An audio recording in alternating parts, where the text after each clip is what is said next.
Channel को subscribe करिए, bell icon दबाइए, ये वीडियो ज्यादा से ज्यादा लोगों तक पहुंचाइए।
सकृत स्वराज करुणेश कैवकर्ता की, कृष्ण स्वामी महाराज की, श्रीमंत करुणा सागर भगवान की, नरवेद सागर महाराज की, महान तपस्वी रघुराम महाराज की, परमहंस सुखानंद जी महाराज की, श्री विष्णुदास जी महाराज की, श्री शांतिदास जी महाराज की, शीतलदास जी महाराज की, अविचलदास जी महाराज, सर्व संतन के, सर्वदेवन के, कैवल धाम के, गुरुगाड़ी सारसा पड़ गई, कायम पंथ के, ज्ञान संप्रदाय के, भाल तिलक के, पंचम त्वसम वेद के, जगावस्थान की, ग्रंथ वाचन प्रारंभ समय का,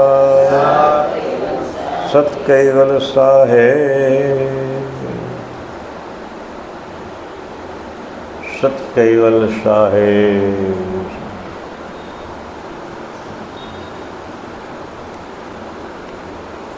આના નંબર 81 કરો, શુદ્ધ ગુરુપદની પ્રાપ્તિ અને તે વિશેની સમજ।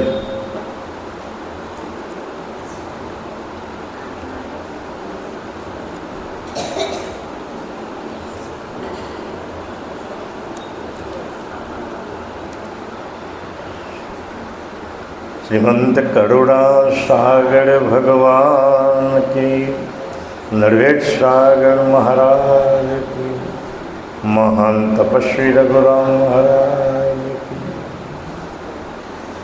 बोलत सदेह गेह नहीं पावा, जाई घर से प्रथम ही अंश आवा, कोई घर पावन चाहिए को आपो,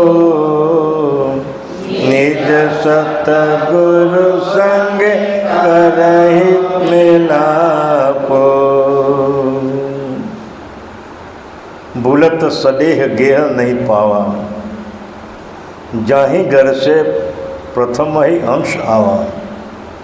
सोई घर पावन चाहिए कहो आपो, निज सदगुरु संगे कर ही मिलापो।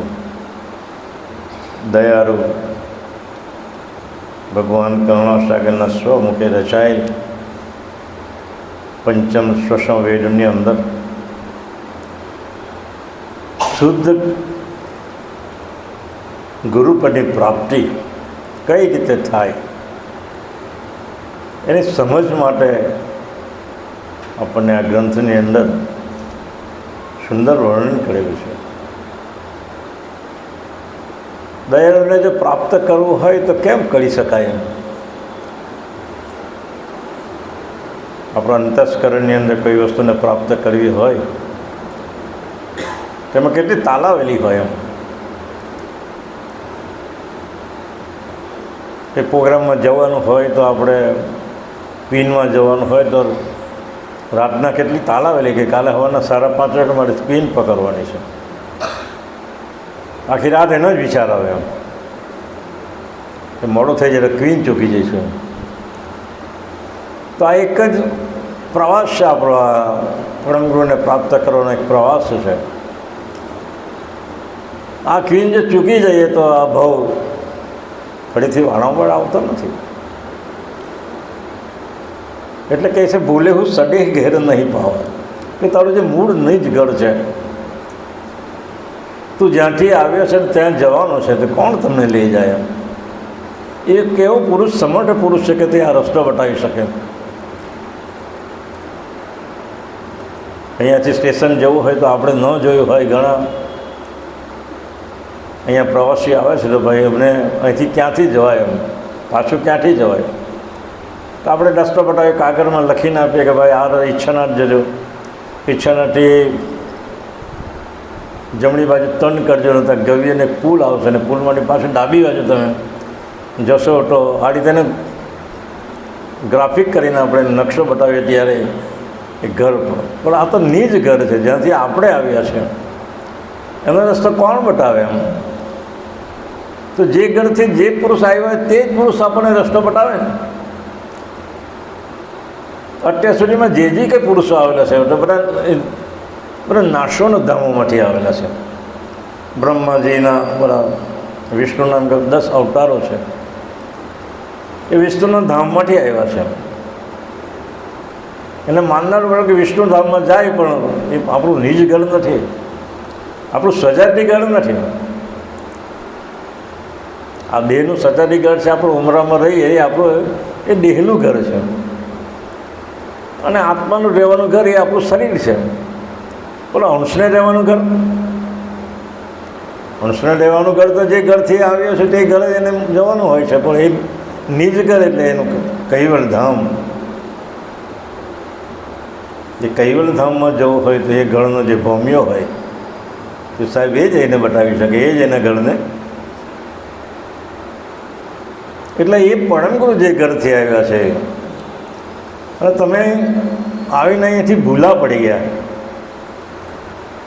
તમને જ્યારે પ્રથમ ઉત્પન્ન કર્યા ત્યારે તમને પ્રથમ પરમ કારણ દેહની અંદર વસાવવામાં આવેલો, અંશને મોજ કરવાને માટે તમને પ્રથમ પરમ કારણ દેહની અંદર તમને વસાવવામાં આવેલો, કે જેમાં અનહદ સુખ છે, જેમાં કોઈ સુખની કોઈ સીમા નહીં મળે, જેનું કોઈ વર્ણન નહીં કરી શકે।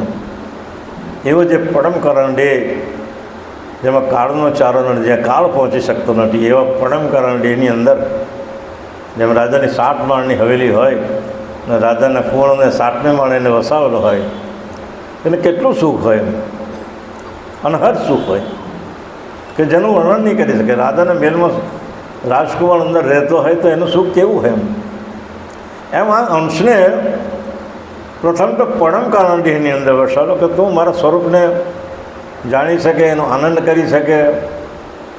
પણ આનંદ યુગથી એ પરમ કારણ દેહમાં રહ્યો, પણ ધીમે ધીમે ધીમે એને ચાશમી લાગવા માંડી। એમ જે અંતસ્કરણ તો છે ને, પણ ત્યાં એને ચાસમી લાગે. જેમ કે આપણે દરરોજનું દાળ ભાત ખાતા હોય અને કોક દાડે બજારમાં ઘેર લાવે છે ઢોસા ખાઈ લઈએ એટલે એને ઢોસાનો સ્વાદ આવી ગયો એમ. પછી તો દરરોજ ત્યાં જવા પડે તો અમને આમ મસ્ત લાગે છે, આપણને મજા આવે છે. એ રીતે એને પડમકારા દેહની અંદર ધીમે ધીમે એને ચાસમી લાગવા માંડી અને ચાસમી લાગતા લાગતા એ નીચે ઉતરેલો મહાકારણ દેહમાં આવ્યો. એ મહાકારણ તો પ્રકૃતિનો પ્રદેશ છે સાહેબ. એ પ્રકૃતિના પ્રદેશમાં જ્યારે નીચે આવ્યો ત્યારે પ્રકૃતિનો પ્રદેશમાં એકવાર તમે ગયા પછી એ માટે નીકળવું ભારી પડે. એટલે એ પ્રકૃતિના પ્રદેશમાં મહાકારણની અંદર એ ફસી ગયો અને ત્યાર પછી એ કારણ દેહમાં અને કારણમાં સૂક્ષ્મ અને સ્થૂળની અંદર એ આવી ગયા અને પછી તો પોતાનું સ્વરૂપ એ ભૂલી ગયો. કારણ ઇન્દ્રિયના અંતસ્કરણના સુખની અંદર એ એવો ભરવાયો કે એને પોતાના સ્વરૂપને ભૂલી ગયો, પોતાની જાતને ભૂલી ગયો કે ભાઈ હું કોણ છું ને મારું ખોરાક શું છે. આ બધા ખોરાક તો આપણા શરીરના બધા ખોરાક છે, પણ મારો કયો ખોરાક છે સાહેબ એ ભૂલી ગયો. અને આપણે આ જ ખોરાકની અંદર રચ્યા પચ્યા રહેવા માંડ્યા.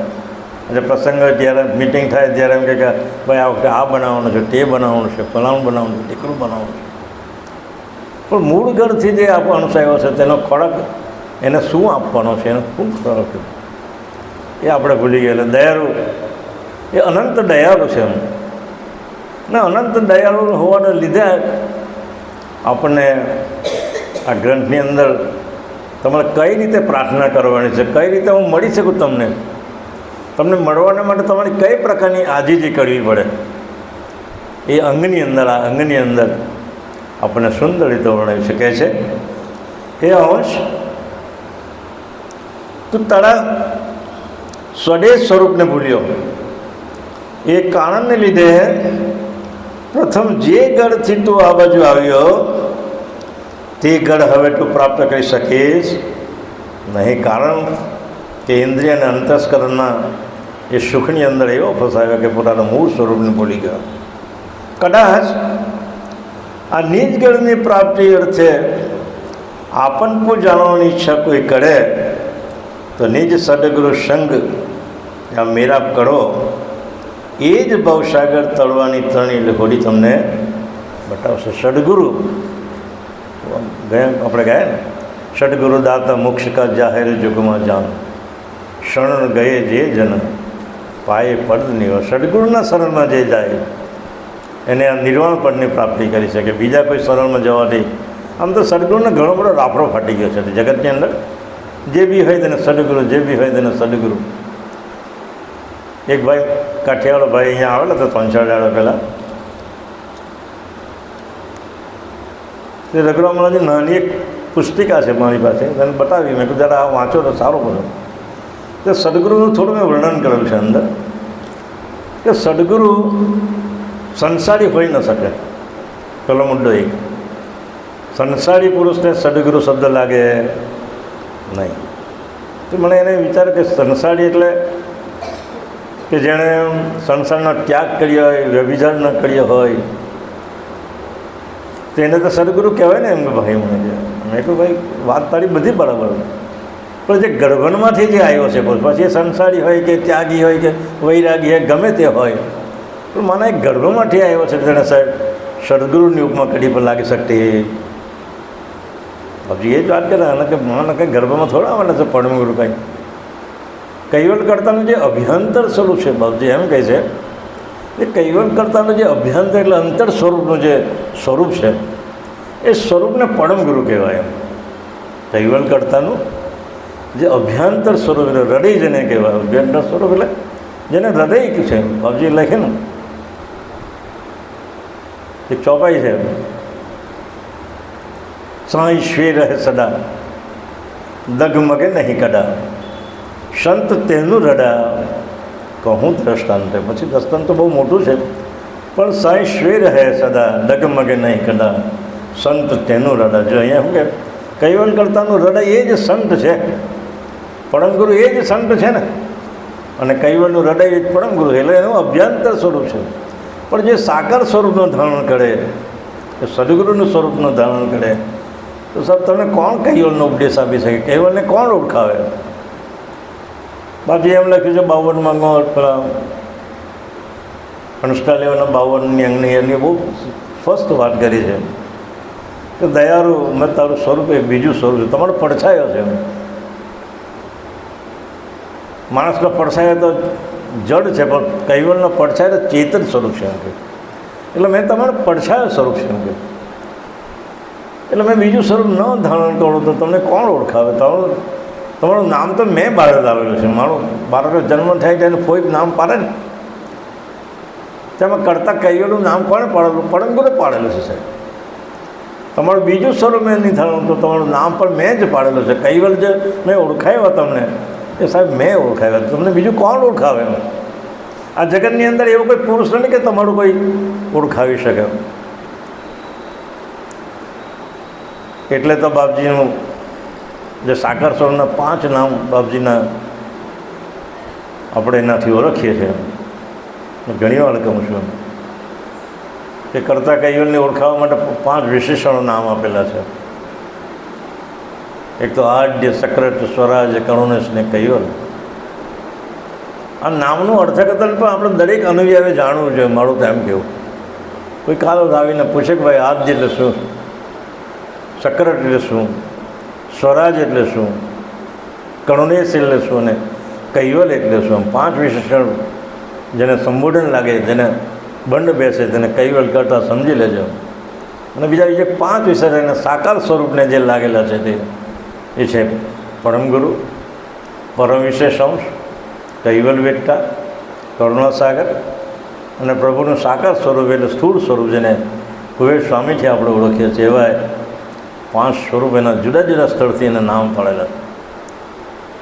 જેમ પાણીના 5 પ્રકાર છે. મોટી એક પાણીનું સ્વરૂપ છે, બરફ એ પાણીનું સ્વરૂપ છે,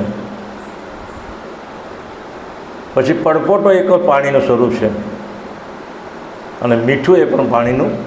એના જુદા જુદા સ્વરૂપ, એ મૂળ સ્વરૂપ એક જ છે. એમને કૈવલ કરતાં મૂળ સ્વરૂપે છે, પણ જ્યાં જેને દેહ ધારણ કર્યા, જે પ્રમાણનું જેને ઉપદેશ આપવાનું હોય ત્યાં તે સ્વરૂપે એનું નામ ધારણ કર્યું. કરુણાસાગર નામ એટલે અંધ કરુણા જીવોની પણ અંશની પણ પડેલી છે, એટલે એનું નામ પડ્યું છે કરુણાસાગર. કૈવલ વેદતા એટલે આ જગતની અંદર કૈવલને જાણનારું એક જ પુરુષ છે, જે કૈવલનું જ્ઞાન આપી શકે. બીજો કોઈ કૈવલને ઓળખાવી શકે, એટલે એનું નામ પડ્યું કૈવલ વેદતા. અને પરમ વિશેષ અંશ એટલે પોતાનું જે હાર્ડ જે સ્વરૂપ છે એનું મૂળ સ્વરૂપ, પ્રથમ પુરુષ જેને ઉપજન અને કૈવલ કરતાની વચવાનું જે સ્વરૂપ છે એને પરમ વિશેષ અંશ કહેવામાં આવે છે. એટલે આવા 5 સ્વરૂપ હોવા છતાં પરમગુરુ એમ કહે છે તમને કયા સ્વરૂપને પ્રાપ્ત કરવું છે. મને પ્રાપ્ત કરવું હોય તો તમને કયા પ્રકારની આજીજી કરવી, કયા પ્રકારની પ્રાર્થના કરવી, કયા પ્રકારની તમારામાં અંતરની અંદર ભાવ પેગે થયો. એટલે અહીંયા કહે છે કે સદગુરુ એ જ, એના શરણે તમે જશો તો એ ભવસાગર તરવાની તમને હોડી એ બતાવશે. આગળ કહે છે સરળ મોક્ષ હોય શુદ્ધ ચૈતન, અર્પણ ચરણે તન મન, આવો કરતા કહીએ દોહુ કર જોડી, આયો શરણ સ્વામી જુઓ મમ પડે. દયાળુ ભગવાન કરુણાસાગર આપણને કઈ રીતે પ્રાર્થના કરી, મને કઈ રીતે તમે પ્રાપ્ત કરી શકો, એ આજીજી કરવાને માટે બાપજી આ આપણને જણાવે છે. કહે છે સરળ મુમુક્ષ હોય શુદ્ધ ચૈતન, કડહી અર્પણ ચરણે તન મન, અહો કરતા કહીએ દોહું કર જોડી, આયે હું શરણ સ્વામી જુઓ મમ વળી. દયાળુ કહે છે હે અંશ, તું પોતે શુદ્ધ ચૈતન છે. ચૈતન્ય સ્વરૂપ જો શુદ્ધ બને તો પ્રભુ પ્રત્યક્ષ દેખાય છે. પણ એ એ શુદ્ધ જ છે, એમાં કોઈ જાતની વિકાર છે? ચૈતન્ય સ્વરૂપ જો શુદ્ધ બને પણ શુદ્ધ તો છે જ, એમાં કોઈ જાતનો વિકાર આવતો જ નથી સાહેબ. પણ એ ચૈતન્ય સ્વરૂપની અંદર વિકાર, જે પ્રણવના વિકારો છે એની સાથે જોડાયેલા છે એટલે એ અવિકારી બની ગયો છે. એટલે પ્રણવને શુદ્ધ કરવાની પહેલી તો વાત આવે છે. જ્યાં સુધી પ્રણવ તમારો સિદ્ધ ન થાય ત્યાં સુધી ચૈતન્ય સ્વરૂપ શુદ્ધ તમને દેખાશે નહીં. એટલે કહે છે કે હે અંશ, તું પોતે શુદ્ધ ચૈતન્ય છે એવો ભાવ ભળી સરળતાપૂર્વક મુમુક્ષ ભાવે તારા તનમન પરમગુરુના ચરણમાં અર્પણ કરજે. શું કરવાનું છે? તારા શુદ્ધ ચૈતન્ય સ્વરૂપને પરમગુરુના સોહંગ ચરણની અંદર તારે અર્પણ કરજે. એમ કેમ વળી બે હાથ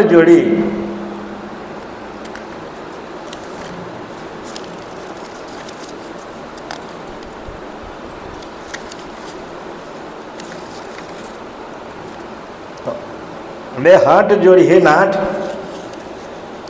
તમે કીર્તાળ છો એમ માની હું આપના ચરણમાં આવ્યો છું. કારણ કે જગતનો અનંત બ્રહ્માંડનો જે અધિપતિ એવું જાણીને મેં તારા શરણમાં આવ્યો છું.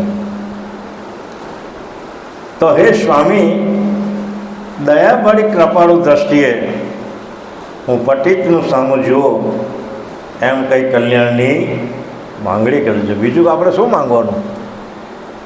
આપણા નસીબમાં જે હોય તે તો પ્રાપ્ત થવાનું છે. માગવાથી કોઈ મળતું નથી સાહેબ. જે ભાવિમાં જે નિર્માણ હોય છે એ નિર્માણ પ્રમાણે તને મળે છે. મને બંગલો આપજો, મને સોસાયટી આપજો, આ આપજો, તે જો સાહેબ. એ તારા નસીબની અંદર જે નિર્માણ હોય છે એને કોઈ અટકાવી શકતું, ગમે ત્યાંથી આવીને તમને મળે. પણ કલ્યાણની માંગણી તો પરમગુરુ પાસે જ કરવાની હોય ને, કારણ કે મોક્ષના દાતા છે. પરમગુરુ જિનકુ કહટ હે, બાબજી ચોપાઈ લખે છે કે પરમગુરુ જિનકુ કહટ હે દેઠ પરમ પટદાર, પરમ પુરુષ દર્શાવો વહી જીનું નીચે કરતા નિદાન. બાબજી શું કહે છે? તો પરમ પટના દાતા તો પરમગુરુ છે કે જે કર્તાની પણ ઓળખાણ કરાવી શકે. જીનું નીચે કરતા નિદાન, એ કર્તાનું પણ ઓળખાણ કરાવી શકે. પરમ પુરુષ દર્શાવીએ, પરમ પુરુષ એટલે કર્તા માલિકને બી ઓળખાવી શકે. આમાં પરમ પુરુષ તો કૈવલ કર્તાને પણ કયા છે અને પરમ પુરુષને એક પરમગુરુને પણ કયા છે. આ મૂળ તો એક જ વસ્તુ સ્વરૂપ છે. સિક્કાની બે બાજુ છે. પરમગુરુ આળ પટીપટ ભિન્ન ભાવ કશું નહીં, એક મેક સમરસ સદા પરમગુરુ પટીમાં હે. જે કેરીના રસની અંદર મીઠાશ છે સાહેબ, કોણ દૂર કરી શકે? એની અંદર ઓટપ્રોટ છે, એમાં મીઠાશ તમે દૂર કરી શકો નહીં. એટલે પાણીની અંદર જે લહેરી ચાલે છે એ લહેરીને તમે જુદી પાડી શકો? પાણીની અંદર લહેરી આવે છે, ઉઠે છે, એટલે એ લહેરીને કંઈ જુદો નહીં પાડી શકો. એ ઓટપ્રોટ છે એમ. પણ લહેરી ઉઠી એટલું નામ લહેરી પડ્યું. એટલે કર્તા માલિકનું જે સાકાર સ્વરૂપ છે એટલે એનું નામ કરુણાસાગર પડ્યું, પરમગુરુ કહીએ, કૈવલ્ય વેદતા પડ્યું, કુવેર સ્વામી પડ્યું. એના મૂળ સ્વરૂપની વાત પણ એકમેક છે, એમાં કોઈ જાતની ભિન્નતા નથી. એટલે હે દયાળુ, હું પતિતની સામું તમે જુઓ એમ કે, અને કલ્યાણની તો માંગણી કરજો કે તમારા સિવાય મારું કલ્યાણ કોણ કરી શકે? તમે તો મોક્ષના દાતા છો. એમ આગળ કહે છે, કોમલ વચન શીતલ સસુતામી,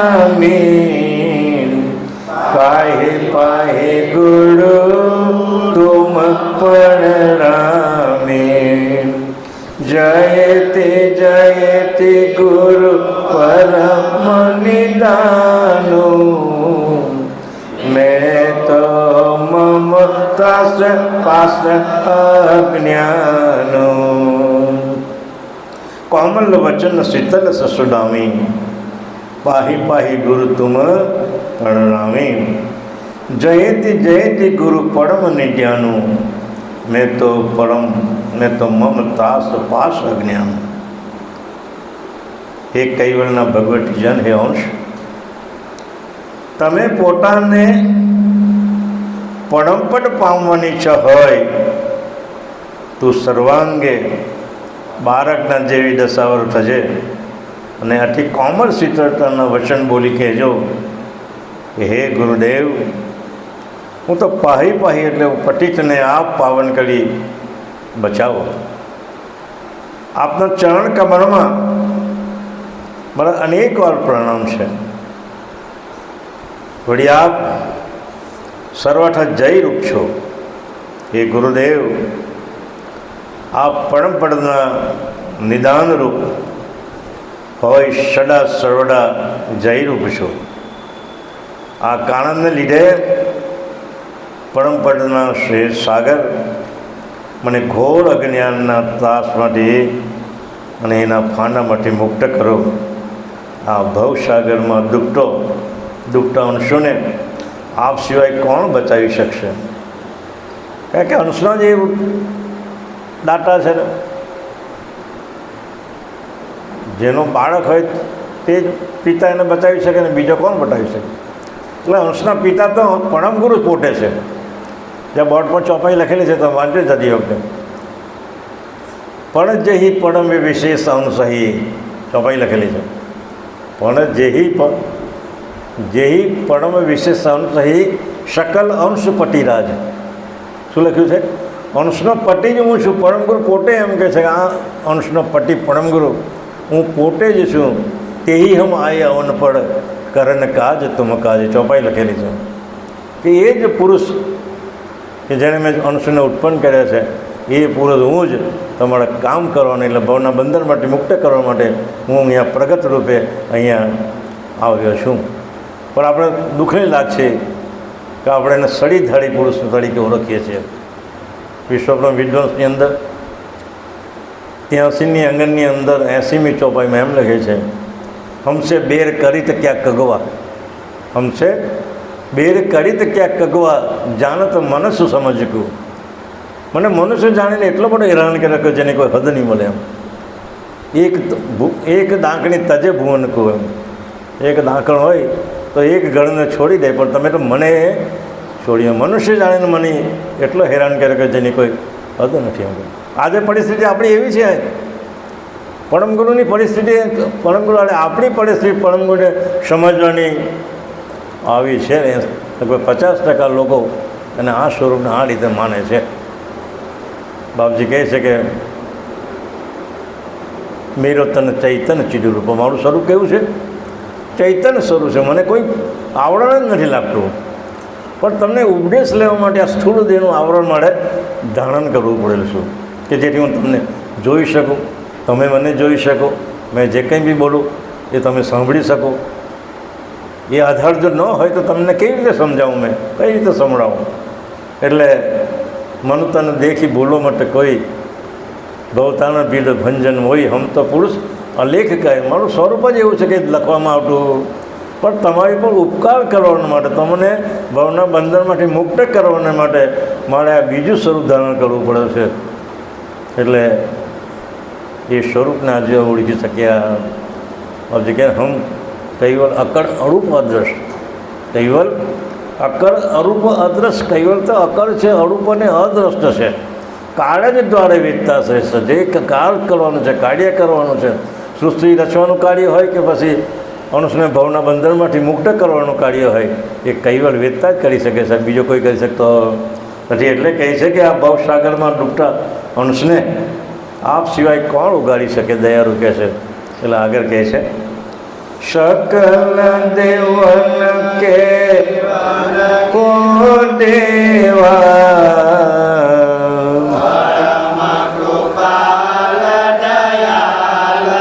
સમેવા તુમ બિનુ સહાય કરન કો નહીં લોક ચતુરદસ ઉત હિત માહી.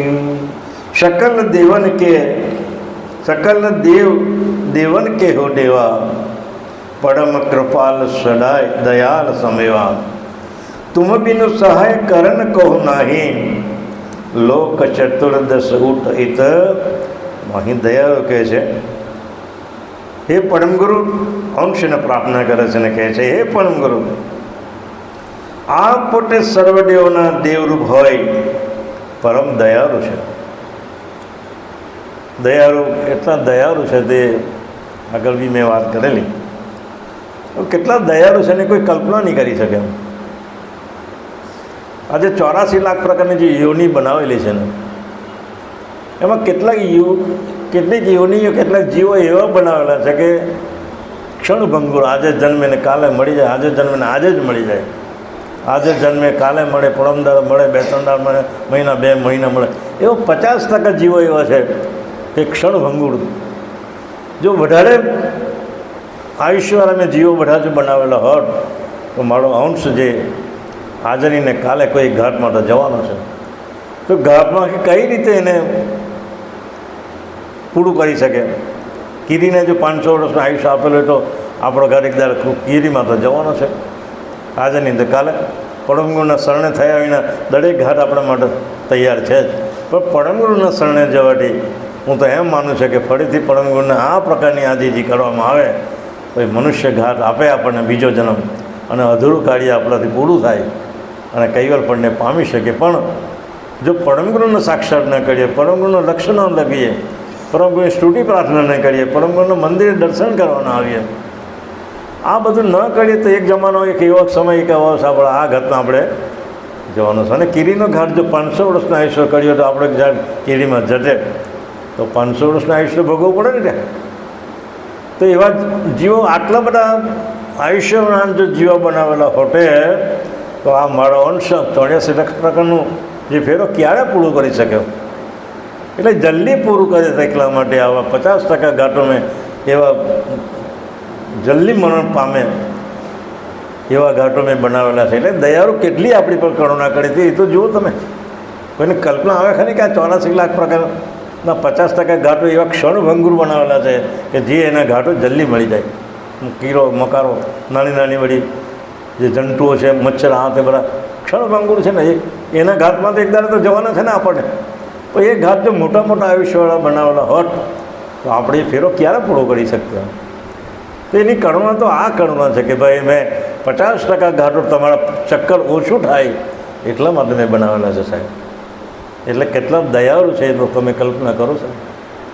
કોઈ કલ્પના કરી શકે આ પ્રકારની 50% ઘાટો એવા કેમ બનાવેલા હોય ક્ષણભંગુર? કોઈ કલ્પના નહીં કરી હોય. મને એક જાતનો વિચાર અઠવાડિયા પહેલાં ગ્રંથ વાંચતો મને આવો વિચાર આવ્યો કે વાત સાચી છે ભાઈ, કરુણાનો સાગર આને કીધો એમ.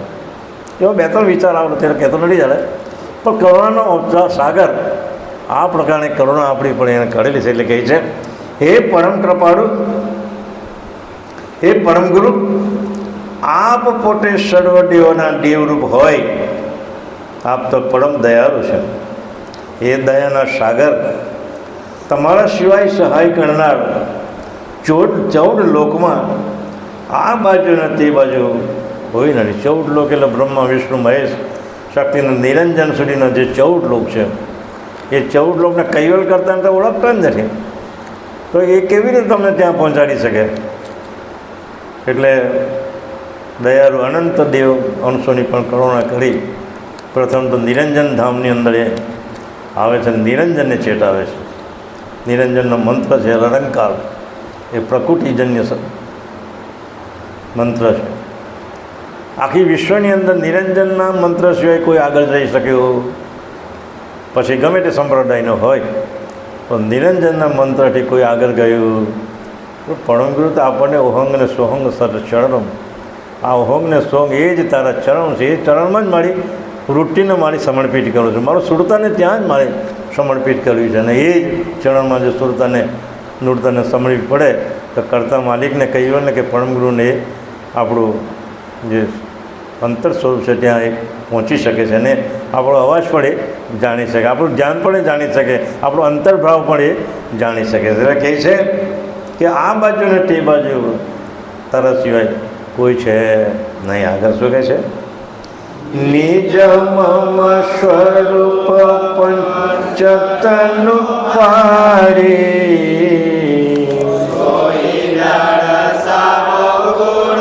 પરમ પસારી, ઓર નિજ तुम गावा पाई लखवाओ जाहि से हम आवा। निज मम स्वरूप पंच तनु धारी सोही दर्शावो गुरु करुणा पसारी। और निज घर करता तुम गावा ताही लखवाओ जहीं से थम आवा। दयालु ने अंश विनंती करे છે કે હે પરમ કૃપાળુ પરમ ગુરુદેવ, આપ પોતે કહી ગયા છો કે અંશોનું સ્વરૂપ પંચભૌતિક શરીરોથી બહાર આવેલું છે। પંચભૌતિક એટલે શરીરની અંદર જે 72 તત્વો છે, 72 તત્વોથી પડ છે એ અંશ જ્યારે બાળક જ્યારે જન્મે છે ત્યારે એને જો નાળ માતાની સાથે બંધાયેલો હોય છે અને જ્યારે બાળક જન્મે છે ત્યારે તરત જ નાળને ગાંઠ મારે અથવા તો એને બંધ કરી દેવામાં આવે છે। એટલે એના અંદર રહેલા જે 49 પ્રકારના વાયુ, તેમાં 5 મુખ્ય વાયુ, અપાન ને સમાન ને બધા વાયુ છે ને, એમાં એ ઉડ્વગતિ કરે। નાળ બંધાય છે ને શરીરની અંદર રસ્તો છોડે છે એટલે ઉડ્વગામી કરે, અને એ રીતે ઉડ્વગામી કરે એટલે પેલું બાળકનું મુખ ખુલ્લું થાય છે, એને કદાચ છીંક આવે અથવા તો બગાસું આવે એટલે પ્રણવ બહાર નીકળે। અને એની સજાતીના જે બધા પ્રણવો છે બહાર પેલા, એ સજાતીના પ્રણવ પાસે એને સાથે મળે અને એ અંદર એને ખેંચી જાય, કારણ કે સંચમ ભોગવૃત્તિના ખરા પ્રકાશ પ્રવૃત્તિના જે અવિગત પ્રકાશ પ્રવૃત્તિના 3 ચક્ષુ તત્વો વિકાસ, અવિકાસ ને કુંભશ્રી, એ તત્વો પણ ત્યાં કામ કરે છે। એટલે અવિગત વિકાસ છે એને બહાર ખેંચે છે અને અવિગત એને અંદર ખેંચે છે। એટલે એ રીતે પ્રણવ અંદર દાખલ થાય છે। અને આવ્યા પછી એની વ્યવસ્થા કેવી છે, વ્યવસ્થા સુંદર છે કે નહીં? જેમ રાજા અહીંયા આવવાનો કે નરેન્દ્ર મોદી અહીંયા આવવાનો કે વડાપ્રધાન કોઈ આવવાનો હોય તો એની વ્યવસ્થા કેવી છે એને માટે અઠવાડિયા પહેલાં એનું સંશોધન કરવામાં આવે છે, ભાઈ બરાબર વ્યવસ્થા છે। એટલે એ અંદર જ્યારે પ્રણવ જાય છે ત્યારે વ્યવસ્થા કેવી છે એ પેલા વાયુઓ નક્કી કરે છે ત્યાં, કારણ કે માતાના અને પિતાનું સમચૈતન્ય શરીરની અંદર એ સંમિલિત થયેલું છે। એટલે એ રીતે પછી બહાર જ્યારે પાછો જ્યારે અંશની અંદર પ્રેરિત થાય છે અને અંશ પ્રેરિત થાય છે, એટલે જ્યારે અંશ પ્રેરિત થાય છે ત્યારે એને પહેલાં જે પ્રકાશ બ્રહ્મવટીના 3 મહાતત્વો વિકાસ, અવિકાસને કુંભસ્થને ચેતન કરે છે। કોને ચેતન કરે? અંશ પહેલાં કોને ચેતન કરે? વૃત્તિ પડે છે। અંશ બ્રહ્મરંધમાં આવેલી વૃત્તિ પહેલાં પ્રણવની પણ પડે, તો પ્રણવના જે પેલા 3 ચક્ષુ તત્વો છે પ્રકાશ બ્રહ્મવટીના વિકાસ, અવિકાસને કુંભસ્થની પણ વૃત્તિ પડે, એટલે એ ચલાયમાન થાય। એની વૃત્તિ પછી પાછું પેલા સંયમ ભોગ વૃત્તિની પણ પડે। ત્યાર પછી ઈચ્છા વૃત્તિના જે 4 મુખ્ય તત્વો છે, નિરંજન, અવ્યાકરણ, આનંદ તત્વ અને પ્રકૃતિ તત્વ અને ધનંજય તત્વની પડે। અને એના પછી ધનંજય તત્વની અંદર છે તે આ 3 ગણની પણ પડે અને પ્રકૃતિ છે 3 ગુણની પણ પડે, અને એ રીતે આખું સંગોપાંગ આ શરીર ચાલુ થાય છે। અને એ રીતે દયાળુ કહે છે કે આ અંશોનું સ્વરૂપ પંચભૌતિક શરીરથી પડાવેલું છે,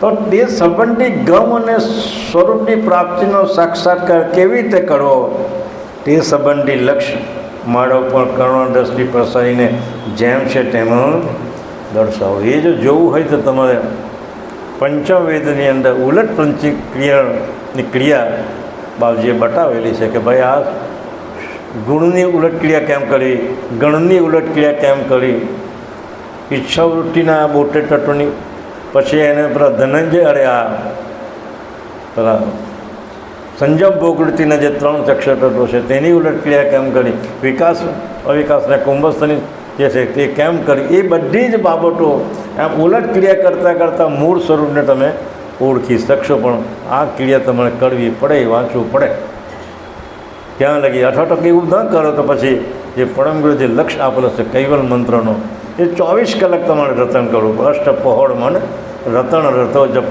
કૈવલ કહ્યું. અષ્ટપહોળ કોને સમય ચાલે તમને કહો? 21,600 અજંપા 24 કલાકમાં ઉઠે છે. એમાં એક બી અજંપ કૈવલના સ્મરણ વિના બાકી રહેવું જોઈએ. એને અષ્ટપહોળ જેને કહેવામાં આવે છે. તો કૈવલ પદને આપણે પ્રાપ્ત પણ એ સમય નથી. આપણે 48 મિનિટ દયાળુ આપણા માટે સહેલો ઉપાય બતાવેલો છે. તમે ફક્ત 2 ઘડી પણ તમે કરજો તો તમે મને પણ પ્રાપ્ત કરી શકશો. એટલે કે છે લક્ષ્ય માળા પર કરુણારસની પ્રસંગને જેમ સેમ તેમ દર્શાવશો. વળી નિજ ઘરના નિવાસી શકટા સટકાવે કે જેનું તમે અધ્રક વર્ણન કરી ગયા છો તે ઘરની લક્ષ્ય દયા ભરી નજરે બતાવશો. જે ઘરથી હું આ બાજુ આવ્યો છું તે ઘરની પ્રાપ્તિ માટે મારા ઉપર હે અનંત દયાળુ તમે મને દયા જો. આ પ્રકારની સ્તુતિ આપણે જ્યારે પણ મંદિર આવીએ, જ્યારે પણ નવરાશ મળે, જ્યારે લક્ષ્મીજનમાં આપણે બેસીએ આ દયાવાળી સ્તુતિ આપણે કરીએ અને શુદ્ધ ચૈતન્ય સ્વરૂપે, શુદ્ધ અંતસ્કરના સ્વરૂપે કરીએ તો પરમ ગુરુને એ આપણી અરજી ત્યાં પહોંચે છે. આગળ છે શું કહે છે? એ પડકાર કરહી સ્તુતિ ગુરુ પદ પ્રેમ ધરહી મજબૂતી વિજય ગુરુ જબહી અગમ ગમ દાતા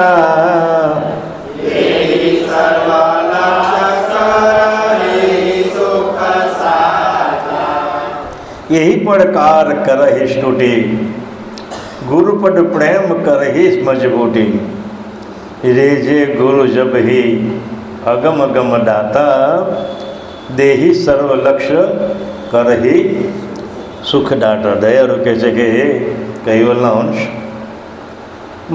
આ ઉપર પ્રમાણે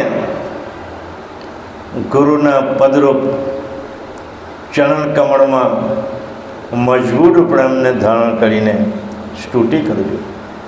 જે સોહંગરૂપી ચરણ છે, જે વ્યાપક બાપજીનું કરુણાસાગરનું જે વ્યાપક સ્વરૂપ છે, સોહંગ સ્વરૂપ છે, એ સોહંગ સ્વરૂપની અંદર તમારી સુરતાને અહોનિશ લગાવતા રહેજો અને એ રીતે તમે ભજન કરશો તો મારા નીચ પદને તમે પ્રાપ્ત કરી શકશો. એમ પ્રેમને ધારણ કરીને સ્તુતિ કરજે. આ પ્રમાણે સ્તુતિ કરતાં જો સદગુરુની રીઝ થાય તો અસંખ્ય ગમ ગતિના તેઓ શ્રી મહાન દાતા છે. એટલે તેઓ આ લક્ષ્ય આપીને જરૂરથી તને સુખ શાંતિરૂપ પરમપદની પ્રાપ્તિ કરાવશે. દયાળુ કહે છે આ પ્રકારે તમે મને સ્તુતિ કરશો. મારા જે વ્યાપક વિશે શરૂ છે, જે અનંત જીવોનું જે જીવન છે, કરુણાનો સાગર એટલે જ એને કીધો છે કે સોહંગનું જે ચરણ છે, સોહંગનું ચરણ જે છે વ્યાપક છે, એ અનંત જીવનો પાછા એ જીવનદાતા છે. આપણે જે જીવન લઈએ છીએ એ સોહંગનું જીવન લઈએ છે અને એ જીવનદાતા છે. એટલે એ બીજા સિવાય આપણું જીવન કોણ આપી શકે? અને એ રીતે તમે આ સોહંગના દાતા છે, તમે તો દયાળુ છે, મારી સ્તુતિને તમે સ્વીકારજો. હું તો પાહી પાહી કરીને તાસી ગયો છું. આ ભવના સંસારમાંથી તમારા સિવાય મને કોણ ઉગાડી શકે છે? એવી સ્તુતિ કરજો એમ કે અને એ સ્તુતિ કઈ રીતે કરવી, પરમગુરુને કઈ રીતે પ્રાપ્ત કરવા. પરમગુરુ આપણે એક દાતા છે, જીવનદાતા છે અને અનંત બ્રહ્માંડના જીવનદાતા. આપણે કાયમ પછી માનીએ છીએ એટલાના દાતા નથી. પછી ગમે તે સંપ્રદાયને માનતા હોય પણ પરમગુરુના સોંગના જીવન વિના કોઈ જીવન પામતું નથી. એ જીવનદાતાને સ્તુતિ કેમ કરવી એ આજે આપણે પરમગુરુના ગ્રંથમાં જોયું અને આજે આપણા જ્ઞાન સ્વરૂપ વિશળદાસ બાપજીના નિર્વાણ તિથિ નિમિત્તે આ ગ્રંથને વાંચવાનું આયોજન કરેલું એક નિમિત્ત બને છે અને એ રીતે દર નોમને દિવસે આપણે વાંચીએ અને એને યાદ કરીએ, એના જીવનને યાદ કરીને કરેલા કર્મને યાદ કરીએ. કેટલું દુઃખ વીઠીને એને પોતાના જીવન વ્યતીત કરેલું એ મને ખબર છે. મારી જોડે જ્યારે એકલા બેસતા મને જે વાતો કરતી મને રડું આવતું. મેં જ્યારે નીકળી સાહેબ જીવનભાઈ મારી પાસે 1 રૂપિયો ખિસ્સામાં ન મળે એમ કે સારસા મળી જ્યારે મેં નીકળ્યો ત્યારે મેં મારો રૂપિયો ખિસ્સામાં ન મળે છે. અને જ્યાં જ્યાં મને ત્યાં ગયા એટલા બધા મને ટોણા મારવામાં આવતા, એટલા બધા મને ત્યારે ખાલી કરવા માટે એટલા બધા વિઘ્નો ઊભા કરતા, તેમ છતાં પરમ ગુરુને મારા હૃદયમાં રાખીને મેં જે કામ કર્યું છે આજે તમને એ દેખાય છે. તમને આટલું પરિસ્થિતિ જો એ સંતને જો પડતું હોય તો આપણા જેવા સામાન્ય જીવને કેમ ન પડે તેમ છતાં પરમ ગુરુને આપણે હૃદયમાં રાખીને સહન કરવાનું છે. આપણે કહેવાનું છે બાપજી તમે જ સુખ આપો છો અને તમે જ દુઃખનું નિવારણ કરો છો. એટલે તમારા ચરણની અંદર મેં આવીને મારી પ્રાર્થના કરું છું. મારી એકલાની પ્રાર્થના નથી, અનંત જીવોને પણ તું સુખ શાંતિ આપે એવી મારી વિનંતી છે, પ્રાર્થના છે. શ્રીમદ કરુણા સાગર ભગવાન કી, આદ્ય સક્રત સ્વરાજ કરુણેશ કૈવકર્તા કી, કૃષ્ણ સ્વામી મહારાજ કી, શ્રીમંત કરુણા સાગર ભગવાન કી, નરેશ સાગર મહારાજ કી, મહંત તપસ્વી રઘુરામ મહારાજ કી, પરમહંસ સુખાનંદજી મહારાજ કી, વિષ્ણુદાસજી મહારાજ કી, શાંતિદાસજી મહારાજ की, शीतलदासजी महाराज की, विशलदासजी महाराज की, सर्व संतन की, सर्व देवन की, कैवल धाम की, गुड़गाड़ी सारसापुरी की, कायम पंथ की, ज्ञान संप्रदाय की, भाल तिलक की, पंचम स्वसम वेद की, जगास्थान की, रण वाचन पूर्णावटी समय का, सत कैवल शाहे।